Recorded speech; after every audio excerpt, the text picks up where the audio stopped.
6 months later, Dr. Hana Kim stood on the observation deck of the first Velith Human Cultural Exchange Station, watching children from dozens of different species play together in the station's central garden. Among them, 2 young Velith moved, with careful grace, their smaller forms still impressive but no longer frightening to the other children. The station orbited Kepler 442c like a shining jewel, its design incorporating both human engineering and Velith artistic principles. Crystal formations grew throughout the structure, providing both beauty and function. The walls themselves could display Velith light art while housing human computer systems. "It is beautiful, is it not?" Echo asked, approaching Kim from behind. Even after months of friendship, Echo still moved with that unnaturally silent grace that had once terrified entire civilizations. "More beautiful than I ever imagined possible," Kim replied. Who would have thought that the galaxy's most feared species would become its greatest teachers of art and philosophy? Through the transparent walls of the observation deck, they could see human and Velith scientists working together on projects that would have been impossible for either species alone. Velith sensory abilities combined with human curiosity were leading to discoveries about the nature of space and time that amazed everyone. Captain Park joined them at the observation window. He now wore the insignia of a Galactic Council ambassador, having been promoted after his successful first contact mission. "The council meeting went well," he reported. 17 more species have officially requested Velith cultural exchange programs. The Crystalline Collective wants help with their music projects. The Nebula Dancers want to learn light art techniques. "And the Vrexians?" Echo asked hopefully. "Commander Thix has been promoted to lead the first Vrexian Velith reconciliation project. He says his people are ready to face their ancient fears and learn the truth about what really happened on their homeworld." Echo's blue lights pulsed with joy.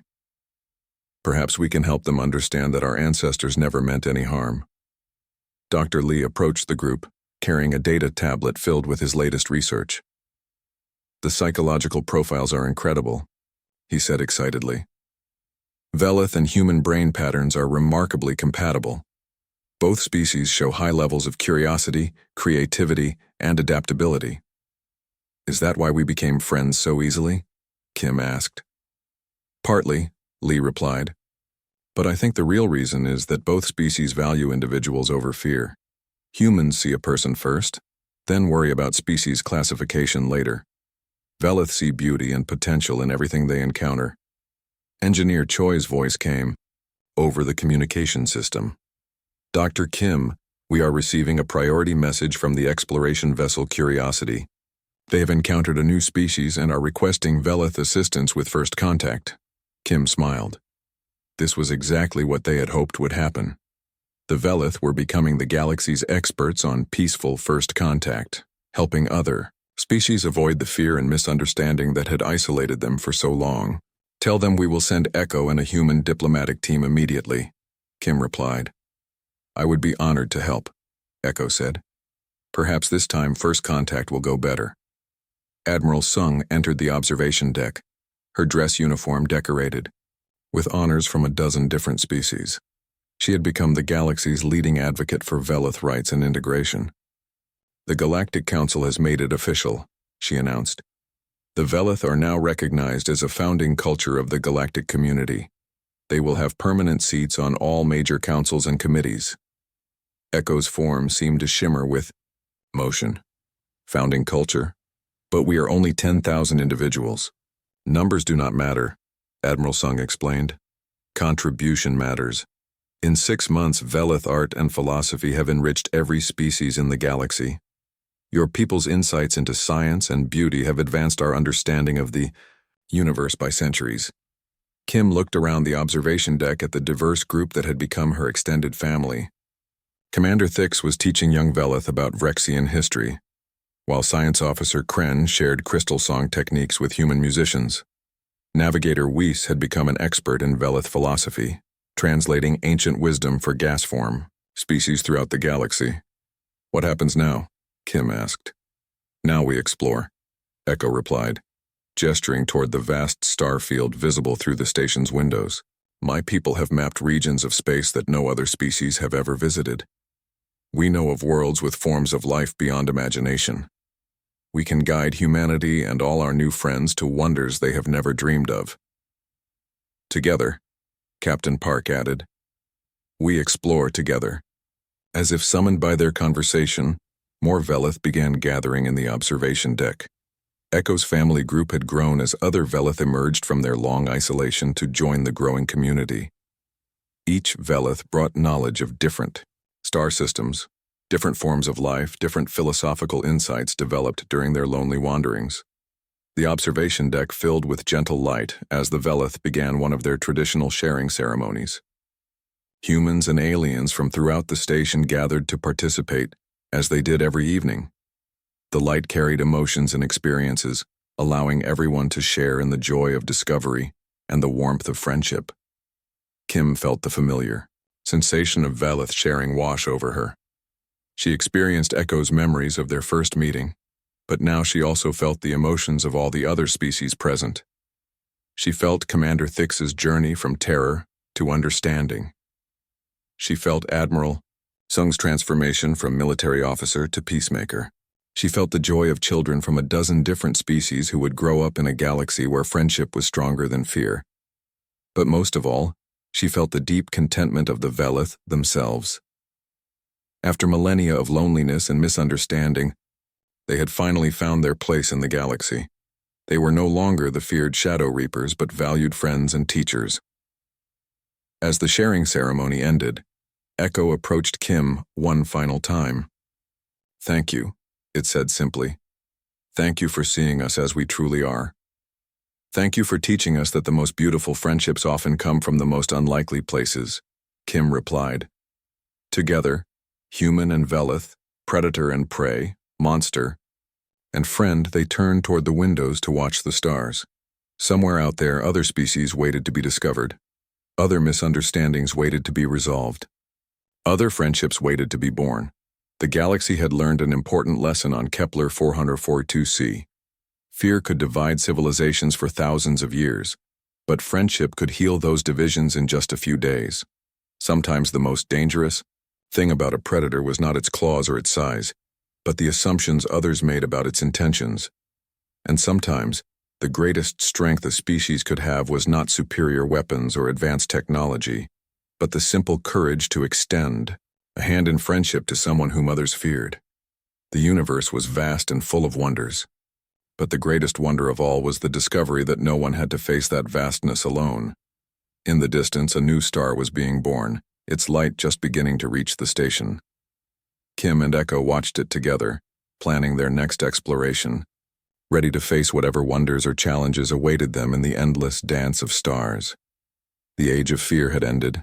The age of friendship had begun, and in the darkest reaches of space, other lonely species looked toward the growing light of the Veleth-Human Alliance and began to hope that perhaps they too might find acceptance among the stars. The Galactic Council fleet arrived with the force of thunder across the stars. 12 warships dropped out of hyperspace and immediately formed attack formations around Kepler 442c. Admiral Chris Sung, a human officer who had earned respect throughout the galaxy for her tactical skills, commanded the fleet from her flagship. Captain Park watched the ships through his telescope and felt his heart sink. These were not exploration vessels or diplomatic ships. These were warships designed for one purpose: destroying threats to galactic civilization. "Admiral Sung is requesting immediate communication," Commander Thix reported from the communication station. "She wants to speak with you directly, Captain." Park activated the main communication screen. Admiral Sung's stern face appeared, her eyes hard with determination. Behind her, he could see the busy bridge of a military vessel preparing for combat. "Captain Park, this is Admiral Sung. We received multiple distress signals reporting contact with Shadow Reapers. What is your status?" Park chose his words carefully. "Admiral, the situation is not what it appears to be. We have made peaceful contact with a species that has been misunderstood for thousands of years." Admiral Sung's expression did not change. "Captain, Shadow Reapers are classified as an extinction-level threat to all galactic civilization. Standard protocol requires immediate elimination of any specimens found. Admiral, please listen to me. These beings are not predators. They are artists and scientists. The historical records are based on misunderstandings. Captain Park, I respect your service record, but Shadow Reapers have been confirmed as hostile by dozens of species over millennia. I cannot risk galactic safety based on a few days of contact. Dr. Kim stepped forward. Admiral, I am Dr. Hana Kim, xenobiologist. I have spent 5 days studying this creature. All my data shows it is peaceful and highly intelligent. Dr. Kim, psychological manipulation is a known Shadow Reaper ability. They may have affected your judgment. Echo, who had been listening to the conversation, stepped into view of the communication screen. Admiral Sung immediately drew her sidearm, even though she was on a different ship entirely. Do not fire, Park said quickly. Echo means no harm. But Echo's appearance on screen had already caused chaos on the fleet's bridges. Alarms began sounding on multiple ships as crews prepared for combat. The sight of a living Shadow Reaper confirmed their worst fears. All ships, prepare weapons, Admiral Sung commanded. Target the planet's surface. Wait, Echo said through the communication system. Its translated voice carried clearly across all the fleet's communication channels. Please wait. I want to show you something. Admiral Sung hesitated. In her 20 years of military service, she had never heard a Shadow Reaper speak. According to all records, they communicated only through psychological attacks and terror. You can speak, she said, her weapon still drawn. Yes, we have always been able to speak. Others usually run before we can say anything. Echo turned to Captain Park. May I try something? It might help them understand. Park nodded, though he had no idea what Echo was planning. Echo moved to the crystal communication device that Engineer Choi had built. It placed its clawed hands on the crystal and began to glow with soft blue light. Suddenly, the light expanded beyond Echo itself and filled the entire area around the human base camp. The light was not threatening or harsh. It was warm and gentle, like sunlight filtering through water. Within the light, images began to form, not projected images like a hologram, but something deeper and more real. Admiral Sung and her crew found themselves experiencing Echo's memories directly. They felt what Echo felt, saw what Echo saw, understood what Echo understood. For the first time in galactic history, other species were experiencing the world through Velith senses. They felt Echo's loneliness as it wandered between stars, searching for someone to talk to. They experienced the joy Echo felt when it discovered a new world or learned something beautiful about the universe. They shared Echo's confusion and sadness when other species ran away in fear. Most importantly, they felt Echo's genuine desire for friendship and connection. There was no deception, no hidden aggression, no predatory instinct. There was only a being who wanted to share the beauty it had discovered in its travels across the galaxy. The memory sharing lasted only a few minutes, but it felt like hours. When it ended, Admiral Sung found herself sitting on the floor of her bridge, tears streaming down her face. Around her, her crew members were equally affected. That was real, she whispered. Those emotions were real. Yes, Echo said gently. That is how we truly communicate. But we learned long ago that sharing our inner selves frightens most species, even more than our appearance. Dr. Lee, who had also experienced the memory sharing, understood something important. That is why the historical encounters went wrong. When you tried to share your thoughts and feelings with other species, they interpreted it as a mental attack. We only wanted to show them that we were friends, Echo explained sadly. Admiral Sung slowly stood up and put away her weapon. Echo, are there others of your kind nearby? Yes. My family group is hiding on the far side of this world. They are very frightened of your ships. How many? 7 adults and 2 children. The Admiral made a decision that surprised everyone, including herself. Would they be willing to meet with us, under peaceful conditions? Echo's blue lights brightened with hope. You would want to meet them? If they are anything like you, then yes. We have made a terrible mistake. Captain Park felt relief flooding through his body. Admiral, thank you for listening. Thank you for having the courage to stay and learn the truth, she replied. Over. The next several hours, the most unprecedented diplomatic meeting in galactic history took place. Echo called to its family group, and slowly, carefully, other Veleth began to emerge from hiding. The humans served as intermediaries, helping the terrified military crews understand that these massive cloaked beings were not monsters but rather gentle philosophers and artists. The Veleth, for their part, were amazed to find an entire fleet of beings who were willing to listen to them. Commander Thix, Science Officer Kren, and Navigator Weiss watched these proceedings with wonder.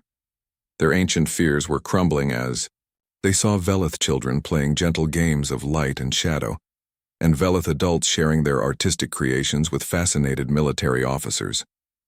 "We have been wrong for 3,000 years, Commander Thix said quietly. "Yes," Kren agreed. "But now we have a chance to make it right."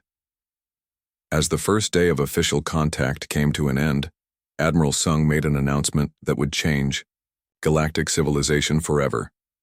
"By the authority granted to me by the Galactic Council, I am establishing first official diplomatic contact with the Veleth species. They will be granted full protection under galactic law and offered membership in the galactic community." Echo's entire family group created a light display of joy and gratitude that lit up the night sky of Kepler 442c. For the first time in millennia, the Veleth had found acceptance among the stars. But this was only the beginning of their journey toward friendship and understanding. On the 5th day, Echo showed the humans something that changed everything. It led them to a hidden valley about 2 kilometers from their base camp.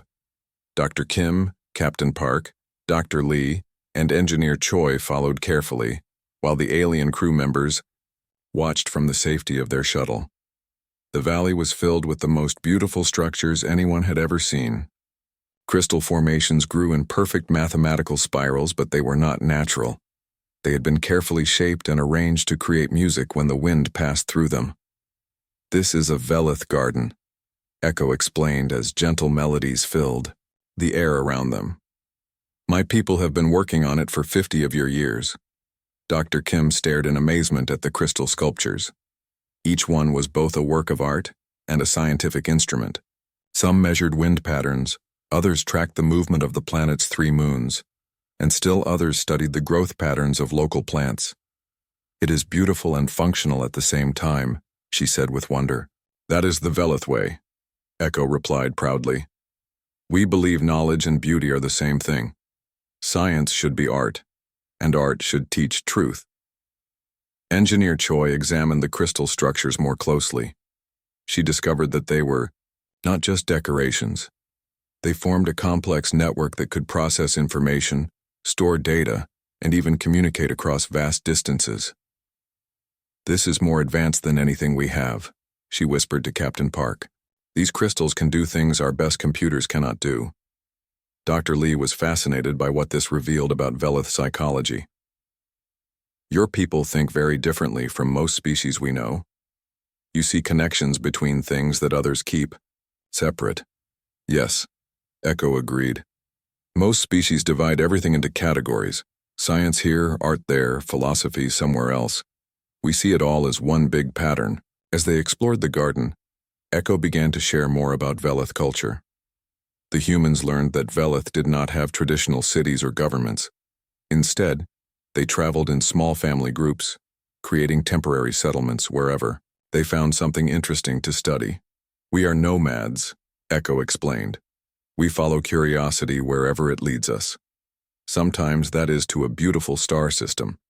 Sometimes it is to a world with unusual life forms. Sometimes it is to the edge of space itself." "How many of your people are there?" Captain Park asked. "Not many, maybe 10,000 in all the galaxy. We do not have children often. Each child is very precious to us." This information made Dr. Kim feel sad. 10,000 individuals scattered across an entire galaxy, all of them isolated because other species feared them. "That must be very lonely." "Very lonely," Echo agreed. "Some of my people have never spoken to anyone outside our own species. Some have given up trying and just hide from everyone." "But you kept trying to make contact," Dr. Lee observed. "Yes. I believe that understanding is always possible if people try hard enough. but until now no one has tried to understand us. Back at the base camp, the alien crew members were having their own discussions. Commander Thix had spent the morning reviewing all the ancient records about Shadow Reapers. For the first time he was reading them with the possibility that his people might have been wrong. "Look at this report from the Vrexian archives," he said to Science Officer Kren and Navigator Wyss.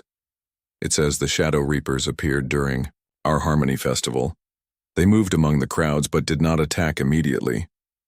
"What if they were not preparing to attack?" Kren suggested. "What if they were trying to participate in the festival?" Thix's compound eyes widened. "The report says they made strange sounds during the festival. What if those were attempts to sing along with our celebration songs?" "And then?" Wyss asked. "Then panic started. People began running and screaming. The Shadow Reapers tried to follow, possibly to help or ask what was wrong." Thix paused, his worldview shifting. The chaos and panic caused stampedes. People were crushed trying to escape something that was not actually chasing them. Science Officer Kren's crystal body glowed with realization. The deaths were caused by our own fear, not by attacks from the Velith. "But some reports mention people disappearing," Wyss pointed out. "What if those people were not taken?" Thix suggested. "What if they hid and the Velith tried to find them to help them? Some might have died from exposure or fear while hiding. Others might have been so terrified they became ill." The three alien crew members sat in silence, contemplating the possibility that their entire civilization had been running from imaginary monsters for thousands of years. Meanwhile, in the Crystal Garden, Echo was showing the humans something even more remarkable. It led them to a large crystal formation in the center of the valley.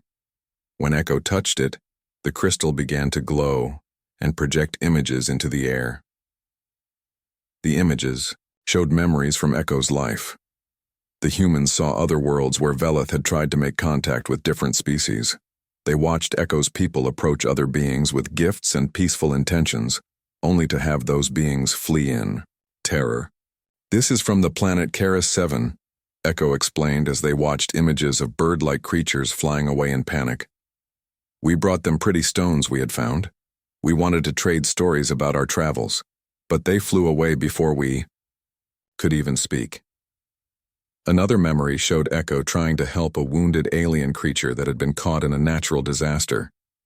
The creature had been too injured to run away, so Echo had gently carried it to safety. But when other members of its species found them, they attacked Echo with primitive weapons, thinking it was hurting their friend. "We do not understand why offering help makes others want to hurt us," Echo said sadly. Dr. Kim felt her heart breaking as she watched century after century of failed contact attempts. In every memory, the Velith approached with curiosity and kindness, and in every case they were met with fear and violence. "Your people never gave up trying," she observed. "Hope is important," Echo replied. "Without hope for friendship, life has no meaning."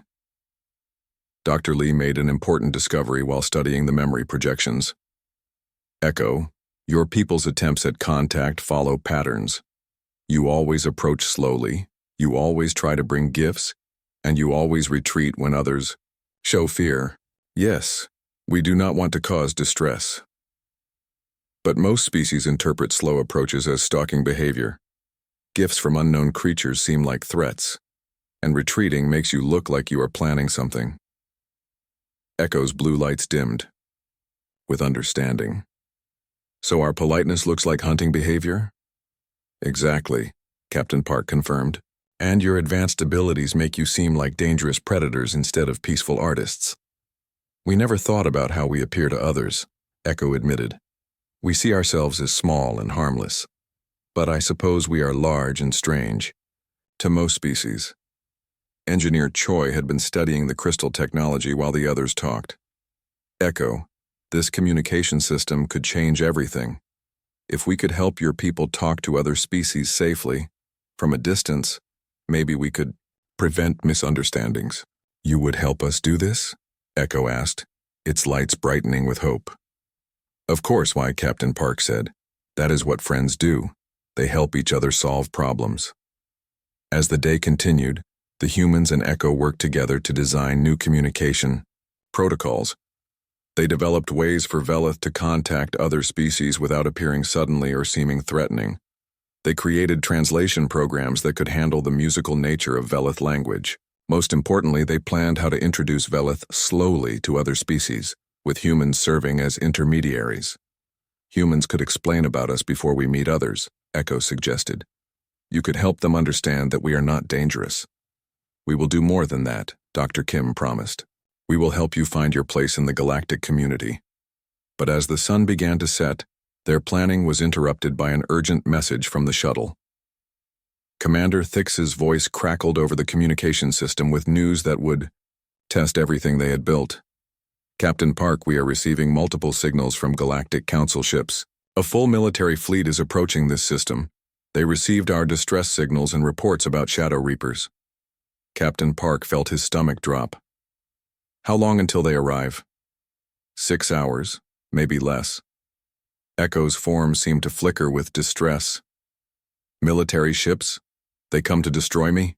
Not if we have anything to say about it, Dr. Kim said firmly. But deep down, all the humans knew they were about to face their greatest challenge yet. They had 6 hours to figure out how to convince a fleet of terrified aliens that the galaxy's most feared predator was actually its loneliest artist. The real test of their impossible friendship was about to begin. On the third day, Dr. Kim made a decision that horrified the alien crew members.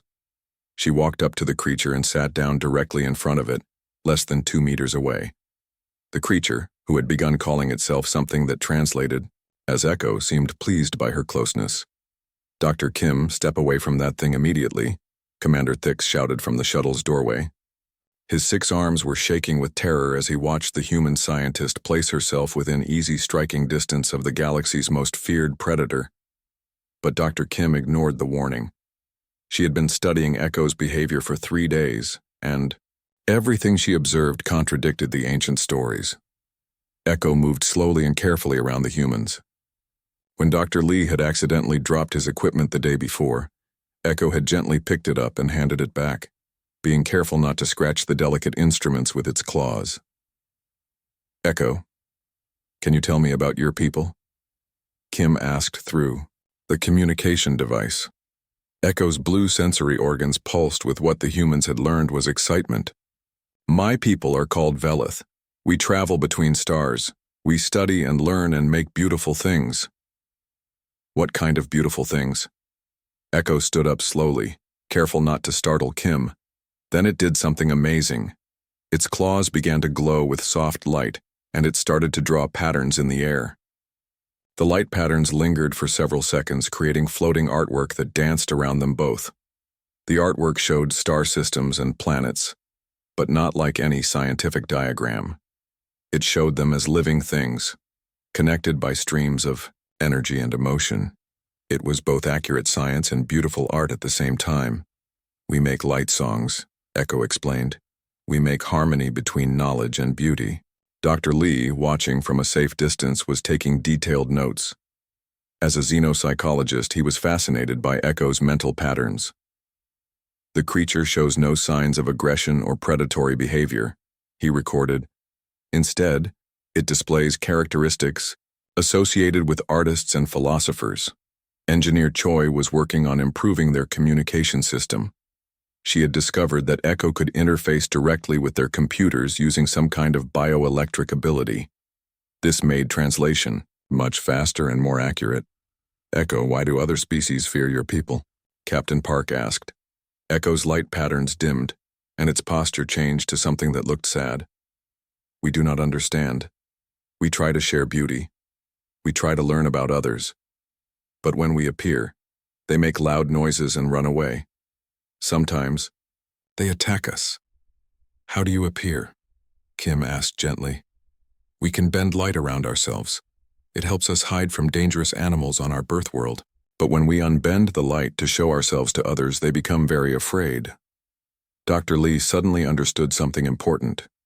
Echo, when your people first meet other species, do you appear suddenly out of nowhere? Yes. We do not want to frighten them, so we observe first while hidden. Then we show ourselves when we think it is safe. But appearing suddenly would scare most species, Lee explained. They would think you were attacking them. Echo's sensory organs flickered with confusion. But we make peaceful sounds. We use gentle movements. We try to show we are not dangerous. Your peaceful sounds might sound like hunting calls to other species, Kim said. And your size and appearance would make anyone nervous even if you mean no harm. For the first time since first contact, Echo became very still. You mean, others fear us because of how we look and how we appear? Yes, Captain Park said. Fear makes people react badly. When they are afraid, they cannot think clearly. Echo made a sound that the translation device could not convert to words, but the emotional tone was clearly sadness. We have been alone for so long because others are afraid of our appearance. Inside the shuttle, Commander Thix was having the worst day of his military career. His training told him to call for backup and evacuate the area immediately. But his eyes told him something different. The humans were having a calm conversation with a creature that should have killed them all by now. I do not understand what I am seeing, he said to Science Officer Kren. Kren's crystal body was flickering between fear and curiosity. The creature's behavior does not match our historical records. It acts like a scholar or artist, not a predator. Perhaps our ancestors were wrong about what they saw, Navigator Whis suggested quietly. Impossible, Thix replied, but his voice lacked conviction. The evidence was clear. Was it? Kren asked. Or did our ancestors see strange creatures and assume they were dangerous? Did fear make them misunderstand what was happening? Through the window, they watched Echo create more light art while explaining Velith culture to the fascinated humans. The creature spoke of traveling between stars to study different forms of life. It talked about Velith philosophers who spent centuries contemplating the nature of existence. It described Velith artists who created beauty from mathematics and physics. This does not sound like a species of killers, Whis admitted. But our people died, Thix insisted. Cities were destroyed. Yes, but what if the deaths and destruction were caused by panic and fear, not by attacks? Kren suggested. What if our ancestors' terror caused them to harm themselves and each other while trying to escape? Outside, Dr. Kim was asking Echo about the historical encounters. Echo, when your people met other species in the past, did anyone ever get hurt? Echo's form seemed to shrink slightly. Sometimes, yes. When others attack us, we defend ourselves. We do not want to hurt anyone, but we cannot let ourselves be killed. What about the cities that were destroyed? Park asked. Cities destroyed? Echo sounded confused. We never destroy cities. We study them. We think cities are wonderful examples of cooperation. But the historical records... Wait, Echo interrupted. You mean when people run away and leave their cities empty? We explore empty places to learn about the people who lived there. We do not destroy. We study. Dr. Lee realized what might have happened. Echo, after other species ran away, did your people examine their abandoned cities? Yes. We wanted to understand why they ran. We studied their tools and art and writing to learn about them. And did you take anything? Sometimes we take small things to study. Pretty objects or interesting tools. We always planned to return them when we met the people again, but we never saw them again. The humans looked at each other in amazement. The galaxy's most feared predators were actually curious scientists who had been borrowing artifacts from abandoned cities for research purposes. Commander Thix heard this conversation through the communication system and felt his worldview cracking. They were not attacking our cities. They were studying them after we abandoned them. And the disappearing people? Kren asked. Echo answered before anyone could ask. We tried to follow the running people to return their things and ask questions, but they moved very fast and we could not catch up. Some individuals stayed behind, hiding. We tried to talk to them, but they seemed very frightened. Sometimes they became sick from fear. Sick from fear? Kim asked. Yes, some species become ill when they are very afraid for long periods. We tried to help, but we did not know how. Some died from the sickness, and others ran away before we could help them. The picture was becoming clear. The Shadow Reapers had never been predators at all. They were alien scientists and artists who appeared suddenly to study other species. Their appearance and abilities frightened people, who then fled in panic. The Velith, confused by this reaction, tried to follow and help, which only increased the fear. People died from panic-induced illness, from accidents during panicked evacuations, and occasionally from defensive actions when they attacked the confused Velith. The abandoned cities were studied by curious Velith researchers who had no idea their presence was seen as an invasion. Dr. Kim stood up and walked even closer to Echo. The alien crew members held their breath as she reached out with one hand toward the massive creature. Echo extended one of its arms and gently touched Kim's hand with the flat side of its claw. The touch was warm and careful, like a cat trying not to hurt someone with its claws. "You are not monsters," Kim said softly. "You are just lonely." Echo's blue lights pulsed brighter. "You understand, you really understand." Captain Park made a decision that would change galactic history. He activated the shuttle's long-range communication system and began recording. An official first contact report. "This is Captain June Park of the research vessel Harmony's Edge. I am filing an official report on first contact with the species known as Velith, previously classified as Shadow Reapers. Initial findings suggest that previous classifications were based on misunderstandings. The Velith appear to be a peaceful, highly intelligent species of artists and scientists." Commander Thix rushed to the communication station. "Captain, you cannot send that message. The Galactic Council will think you have been compromised." "Maybe I've been compromised," Park replied. "Maybe I've been compromised by the truth." He continued his report.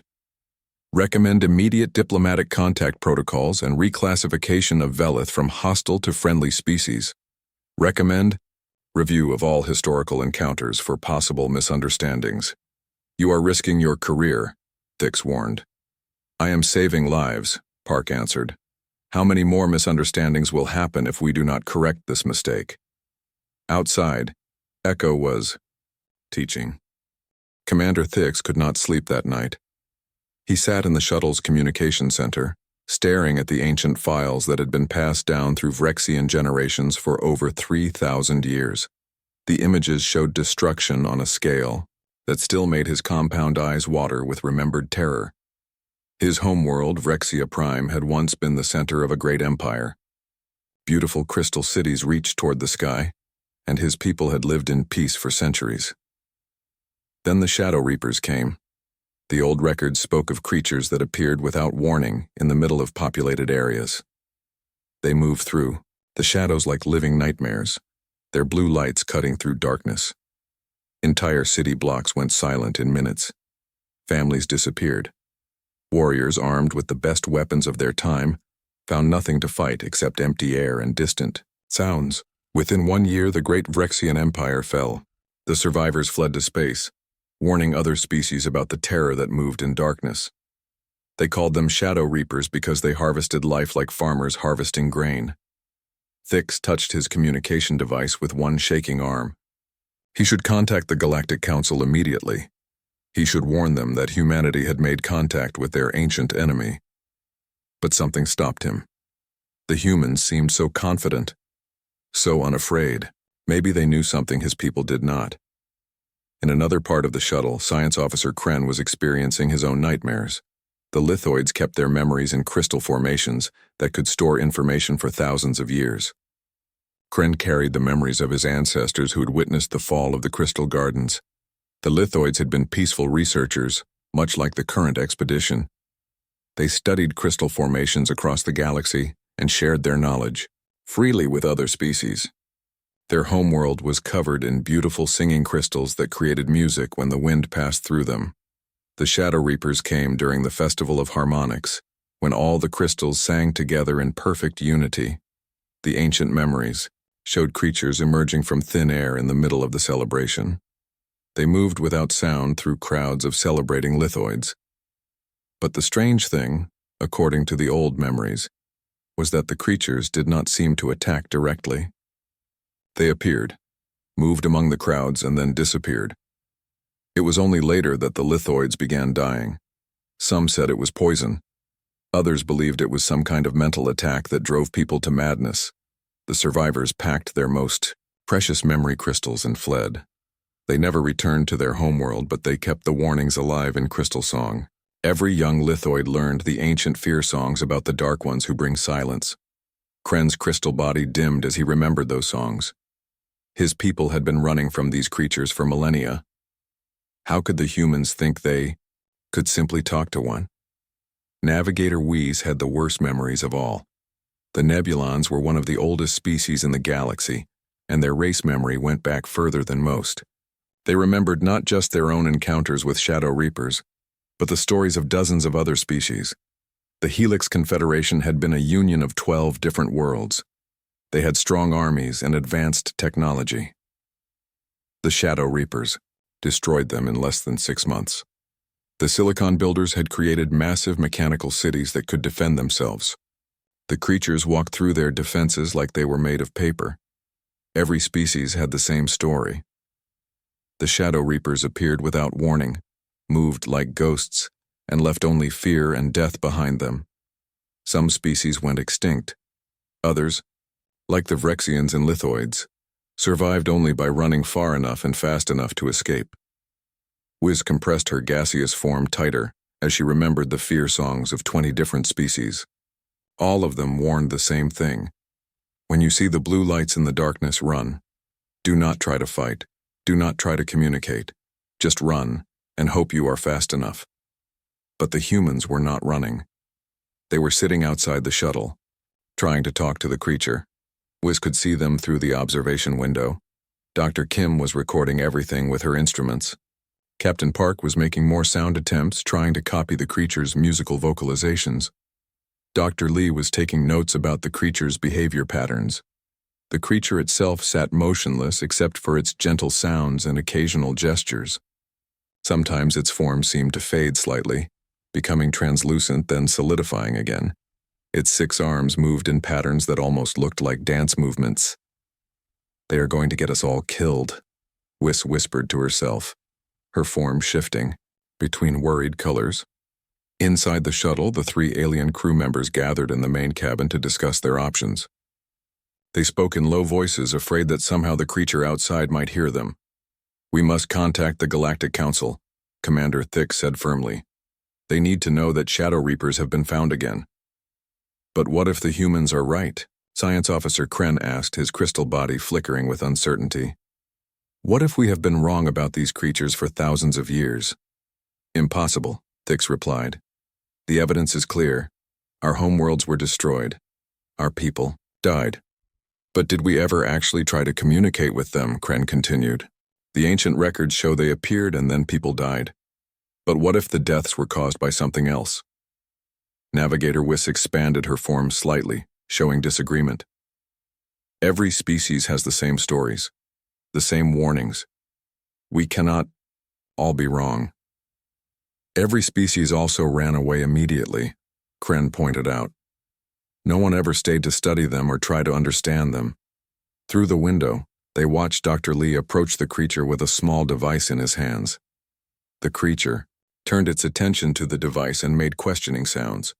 Dr. Lee activated the device, and it projected simple mathematical symbols in the air. The creature studied the symbols for a moment, then made a series of sounds that seemed to follow mathematical patterns. Dr. Lee grew excited and began projecting more complex mathematical relationships. "It understands mathematics," Kren observed, his fear beginning to mix with curiosity. "Of course it understands," Thix said bitterly. "It needs intelligence to hunt effectively. Mathematics helps with navigation and planning attacks." But as they watched, the creature began projecting its own symbols in the air. Somehow, it was manipulating light to create geometric patterns that matched and expanded on Dr. Lee's mathematics. The patterns were beautiful, almost artistic. "I have never seen mathematics presented as art," Kren admitted. Outside, Engineer Choi was setting up more complex communication equipment. She connected her translation programs to the mathematical interface that Dr. Lee had established. Captain Park coordinated the efforts while Dr. Kim continued taking biological readings. The creature seemed to understand what they were trying to do. It waited patiently while they worked, occasionally offering helpful sounds or gestures. When Choi's equipment was ready, the creature immediately began using it to communicate more complex ideas. The translation program is finding linguistic patterns, Choi called out excitedly. This is definitely intelligent language, not just animal sounds. The first translated message appeared on the screen. Greetings. Why do you not flee? Dr. Kim read the message and looked up at the creature with amazement. It expected us to run away. It's surprised that we stayed. Captain Park approached the communication device and typed a response. We are explorers. We came to learn, not to fear. The creature's response came quickly. Others always flee. You are different. Why? Because we want to be friends, Park typed. There was a long pause. The creature's sensory organs pulsed brighter and its form seemed to solidify more completely. Then came a response that changed everything. Friends? What is friends? Inside the shuttle, Commander Thix watched, in horror as the humans began explaining the concept of friendship to the galaxy's most feared predator. Every instinct in his body screamed danger, but he could not deny what he was seeing. The creature was not attacking. It was not threatening them. It was sitting peacefully, asking questions about friendship like a lonely child. This does not match the ancient records, Kren said quietly.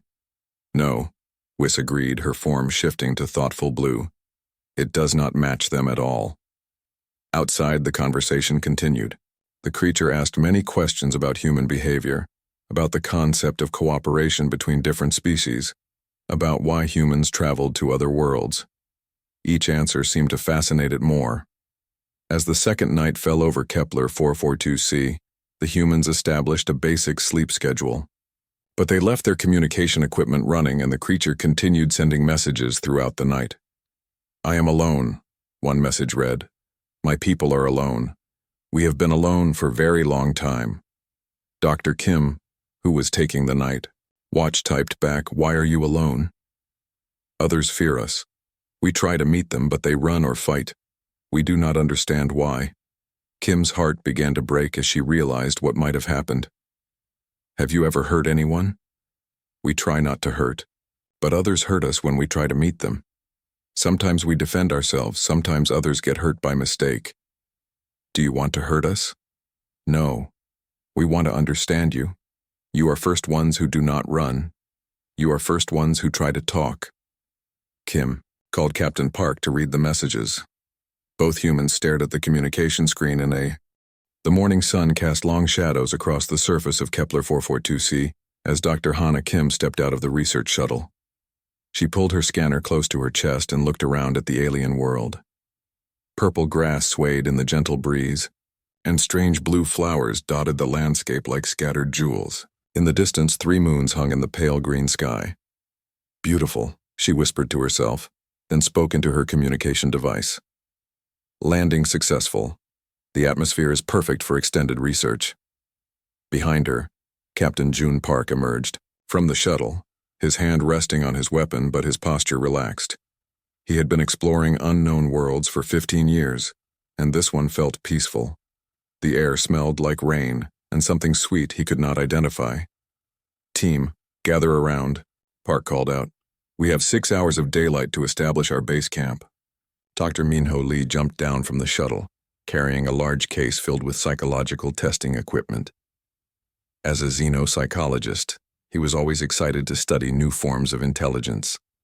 His dark eyes sparkled with curiosity as he looked at the alien landscape. Engineer So-Young Choi was the last human to exit.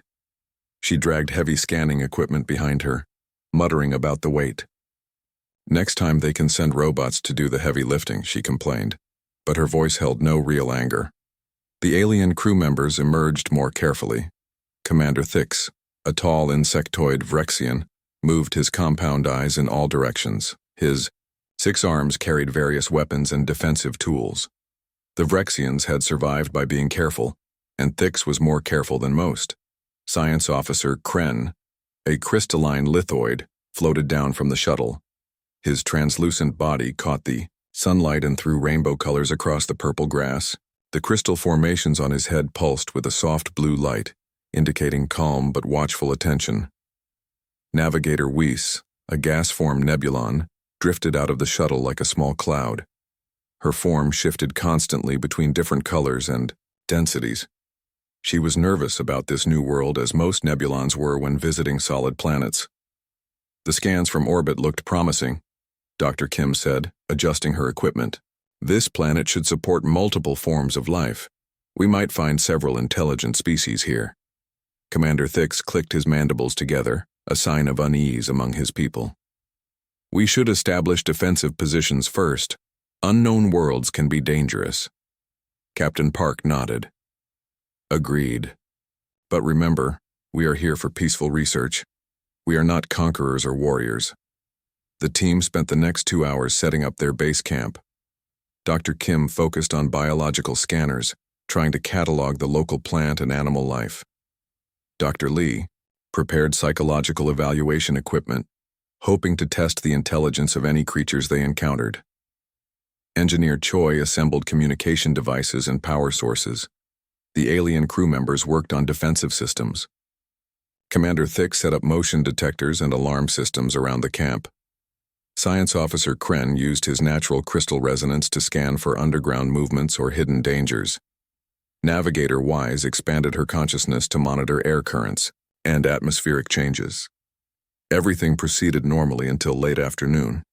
Dr. Kim was examining a cluster of singing flowers when her biological scanner began making urgent beeping sounds. She looked at the display and frowned. "That's strange," she said. "I'm detecting a large life form approaching. Very large." Captain Park immediately moved to her side. "How large?" "Approximately 3 meters tall. Moving toward us from the forest." She looked up from her scanner. "It's moving very quietly for something so big." Commander Thix heard this and immediately activated the alarm system. "All personnel to defensive positions," he commanded. "Unknown predator approaching." The team quickly gathered their equipment and moved to the center of their camp. The humans seemed alert but not panicked. The alien crew members, however, showed clear signs of extreme nervousness. "There," Engineer Choi pointed toward the tree line. "Something is moving in the shadows." At first they saw nothing. Then, like a nightmare becoming real, a massive shape emerged from the forest.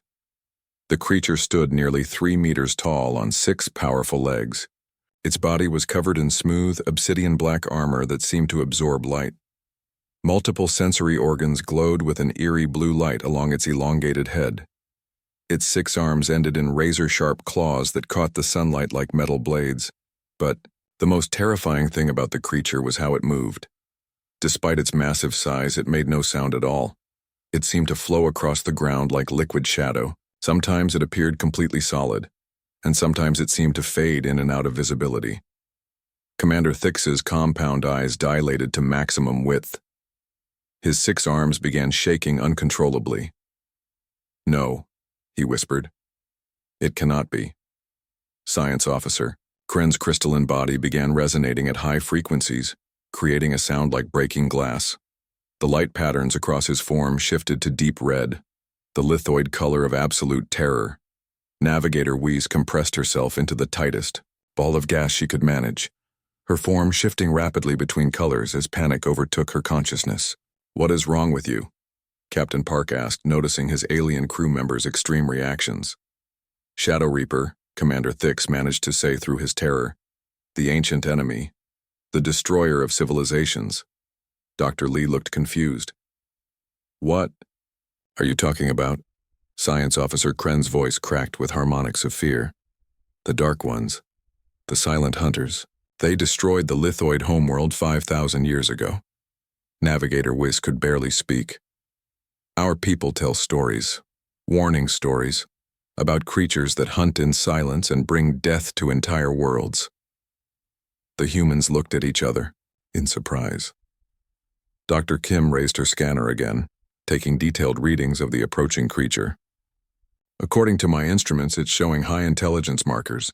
Brain activity patterns suggest complex thought processes. It's probably trying to figure out how to kill us all," Commander Thix said, his voice filled with ancestral terror. But Captain Park was watching the creature carefully. His military training had taught him to observe behavior, not just appearance. "Look at how it's moving," he said quietly. "It's approaching slowly. If it wanted to attack, wouldn't it move faster?" The creature stopped about 20 meters away from their camp. It stood perfectly still for several moments, its blue sensory organs pulsing gently. Then it did something no one expected. It sat down. The massive predator, the terror of galactic civilization, the destroyer of worlds, lowered itself to the ground and sat like a patient dog waiting for permission to approach. Dr. Kim stared at her scanner in amazement. Its stress indicators just dropped significantly. Heart rate is slowing down. These readings suggest calm curiosity, not aggressive intent. "Impossible," whispered Commander Thix. "The ancient records are clear. These creatures are killers." But as they watched, the creature began making soft, low-frequency sounds. The sounds had rhythm and pattern, almost like music or song. Its 6 arms moved in slow, graceful gestures that seemed deliberate and careful. "It's trying to communicate," Dr. Lee said with excitement. "Those gestures and sounds follow linguistic patterns." Engineer Choi adjusted her equipment to record the creature's vocalizations. "The sound frequencies are complex. This isn't just random noise." Captain Park made a decision that would change galactic history. Instead of ordering his team to retreat or calling for military backup, he took one step forward toward the creature. "Captain, no," Commander Thix pleaded. "You will doom us all." But Park continued moving forward, his hands visible and empty. The creature watched him approach, its blue sensory organs brightening slightly. When Park stopped 5 meters away, the creature made a series of gentle sounds and gestured toward itself with one clawed hand. "I think," Dr. Kim said softly, "it's trying to introduce itself." The alien crew members could not believe what they were seeing. A human was attempting peaceful contact with the most feared predator in galactic history. It was either the bravest or most foolish act they had ever witnessed. The creature continued its musical vocalizations, and Captain Park listened carefully. Then, in a moment that shocked everyone, he attempted to copy one of the creature's simple sound patterns. The creature's sensory organs flared brighter, and it made what could only be described as a pleased sound. It repeated Park's attempt and then added more complex tones. "First contact protocol established," Dr. Kim said, her voice filled with wonder. "We're actually talking to it." Commander Thix recorded what he believed might be his final log entry. "The humans have made contact with a Shadow Reaper. Either they are the most courageous beings in the galaxy, or they have just signed the death warrant for all galactic civilization." But as the sun began to set over Kepler 442c, the massive creature that had terrified the galaxy for millennia continued to sit patiently, making gentle music and gestures toward the small group of explorers who had chosen curiosity over fear. The first day of an impossible friendship had begun.